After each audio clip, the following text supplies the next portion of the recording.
What's up, everybody? It's JayViper here, and there is a serious struggle bus situation going on right now with South of Midnight. This comes to absolutely no surprise to anyone who's been keeping an eye on this game as it's come along. And of course, we had the pre-release where it wasn't really getting any players at all on Steam. No one was buying it for the $10 extra, the $50, because, well, frankly, it wasn't worth it. But now that it has released on Steam and we're hitting the second day, we are seeing that this thing is gaining absolutely no real traction with players.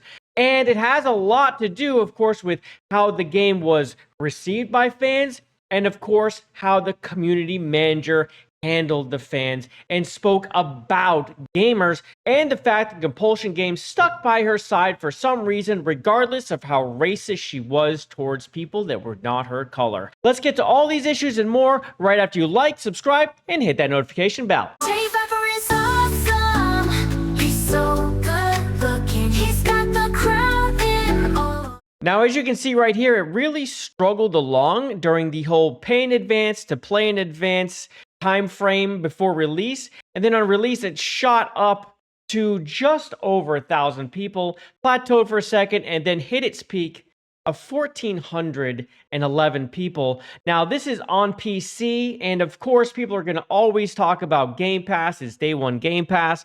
Well, I've debunked this enough times. If people want a game, they will play a game, and they are going to buy a game, and you'll see better numbers than this. Now, this is a AA game, but it had a lot of marketing behind it. Xbox pushed this. Don't forget that the publisher is Microsoft, okay? Now, Xbox and all the little cronies that go along with Xbox have been posting across their socials about this game, and of course, welcoming it and, for the whole parade of the release and all that. And it really has amounted to nothing at all special for this game. Now, let's get into some of the issues, of course, that we've seen leading up to the game for anyone who's not familiar. First, let's go jump over to what KL had to say. Now, he's talking about the community manager, who is pretty much an overt racist. She sees anyone that's white or white adjacent as the enemy, and this is clear. It is really gross the way she speaks. And this was pointed out to Compulsion Games many times by many people, including myself. And of course, we just got blocked by Compulsion Games instead of them addressing their racist community manager, who's supposed to be the voice between the fans and the developers. But she instead put her foot in the way and became the voice of the developers. How I view it, right? If they're supporting her, then she is clearly the voice of the developers and not the voice of the community to talk to the developers and be that in-between person. Instead, we got this Pikachulita, also known as Katie, who is really just someone to behold. But let's take a look at what she said after we read KL. Now, he's saying some community managers are very skilled at making the studio less money. Hired because they're so like-minded, united in hatred of gamers and straight white people, that even the specification of white adjacent needs to be made. Your skin color being incorrect is enough to them. Now, you're probably seeing some of these thumbnails already, but we'll go ahead and get on this. Now, last year, she said she hates gamers. She also talked about the sheer level of scum-sucking filth that permeates the gaming community is abhorrent. I'm disgusted to even share an interest with so many terrible people.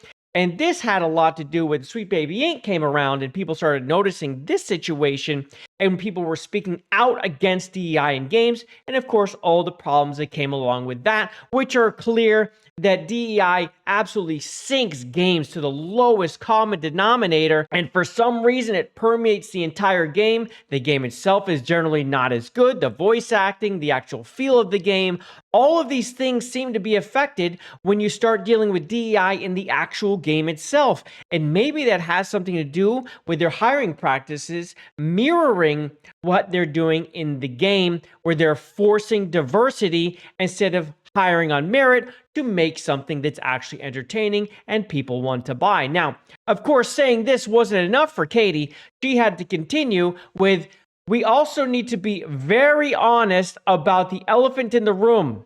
The majority of perpetrators are white adjacent, cis het men. Now, they love throwing around this whole cis het thing, of course, but this white adjacent, she's not stopping at white people anyone that she considers to not be pretty much a person of color, APOC, is the enemy and someone who needs to be addressed and mocked and spoken down to, and is the problem with gaming, even though they probably represent a huge majority of the people who game. And then, of course, she says, I gotta ask, what the fuck is wrong with y'all? Well, I think that Katie's the one that needs to answer that problem. What is wrong with her? And then, of course, she posts something like this. Is just disgusting. To put crackers be gone.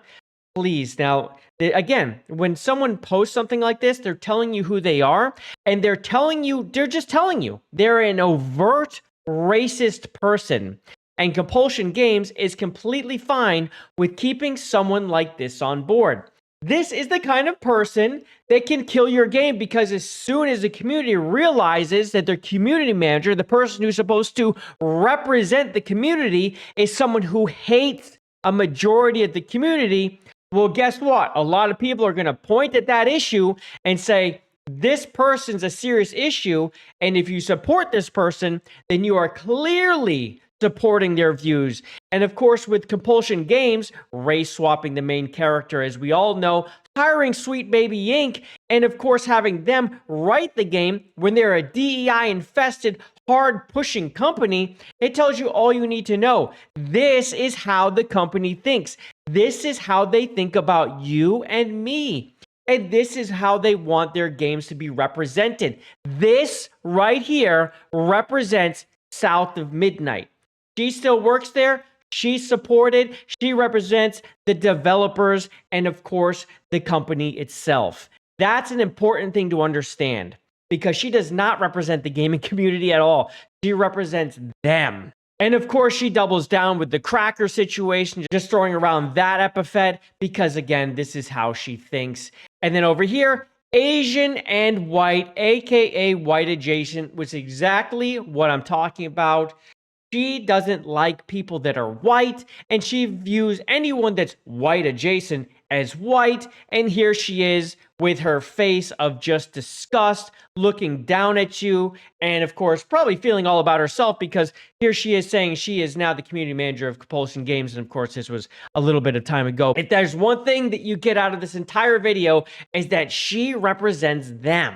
But you know what? It doesn't actually end there, because we have someone else to take a look at, because this is a mind-boggling 2.5 minutes. Let's listen to Zaire Lanier. And really quick, before we get to that, Zaire is a writer and narrative designer at Compulsion Games. So that's her job. She's a writer, okay? So when you see the writing in the game, she's partially responsible for what you see. Anyway, here's what she has to say. I would definitely like to see more queer characters of color, not just, just a white queer character. I would like to see more people that look like me.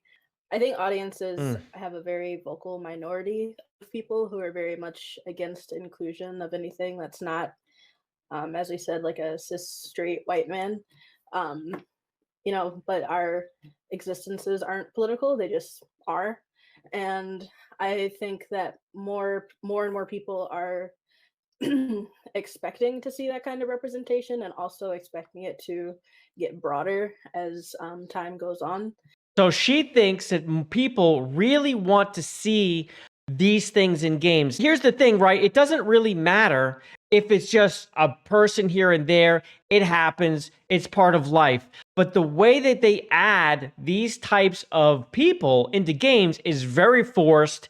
They find a way to shoehorn them in. They change them. They race swap. They change people's sexuality. They'll just drop it on a dime. They'll change someone's complete personality on the flip of a dime. You'll see this like in multiplayer games too, where all of a sudden someone's dating a non-binary character, then they're marrying them and blah, blah, blah. Like we just saw that with Apex, okay? These people come in, they start writing a story, and then they're switching things around, and things don't feel right when you play the game. And it has a lot to do with people like Zaire here, who are now pushing what they feel like should be in the game instead of what just should be in the game. Just write the freaking game, right?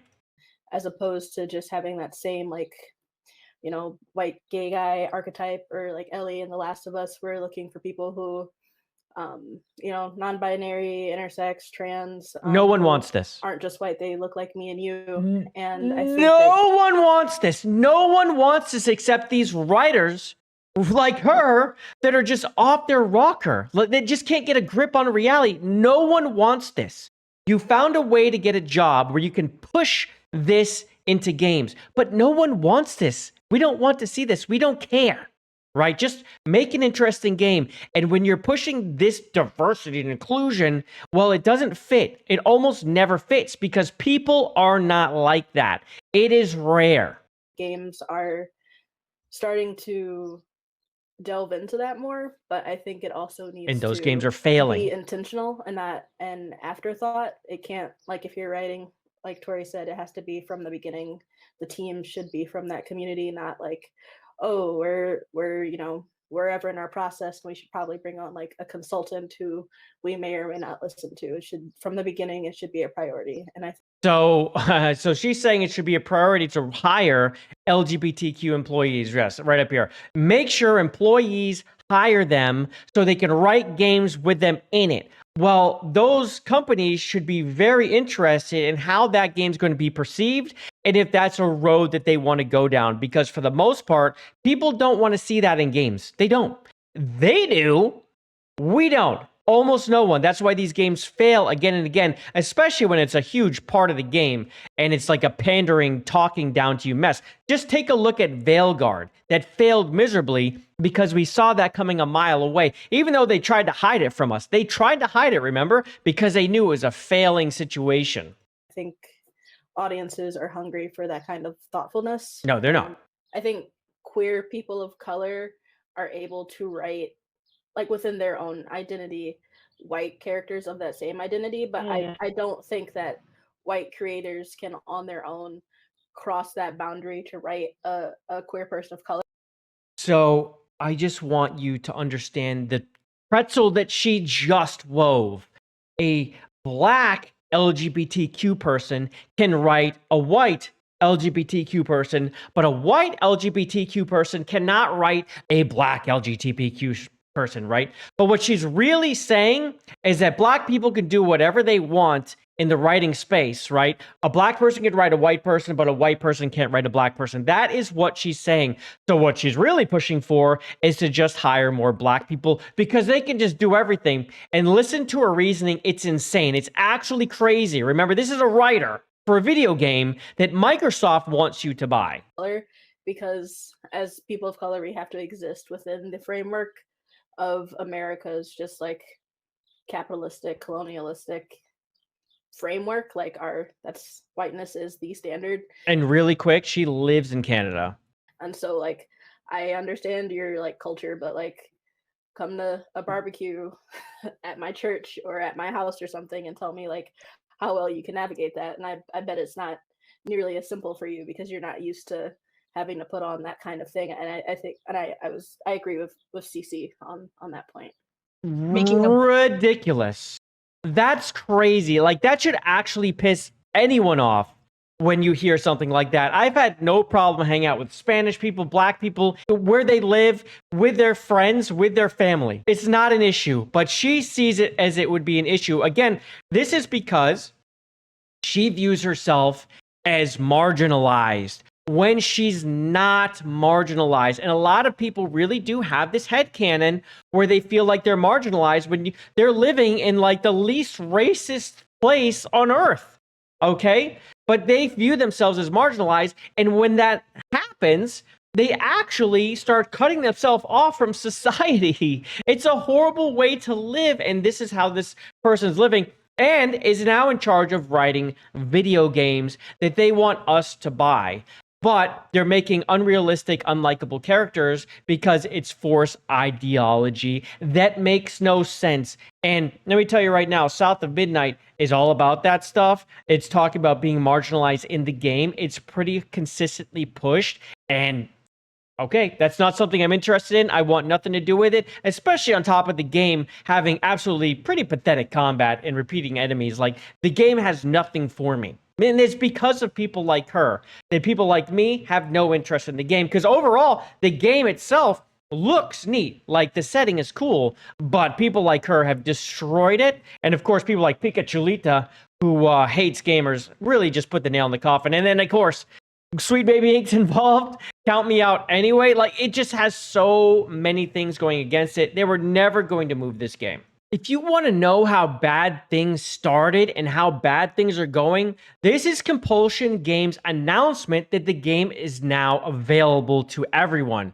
Okay, they're only seeing about 2,000 likes. Okay, and don't forget, this was retweeted by like Xbox and a bunch of places, Obsidian itself also. Okay, they only got about 2,000 likes. And here's Obsidian. Congratulations, friends.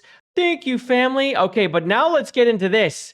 We've got Master of the TDS right here. Don't you know this person? And he links her the Kim Belair stuff. 536 likes. Bandar Hub replying with that very person that we talked about, Zaire Lanier.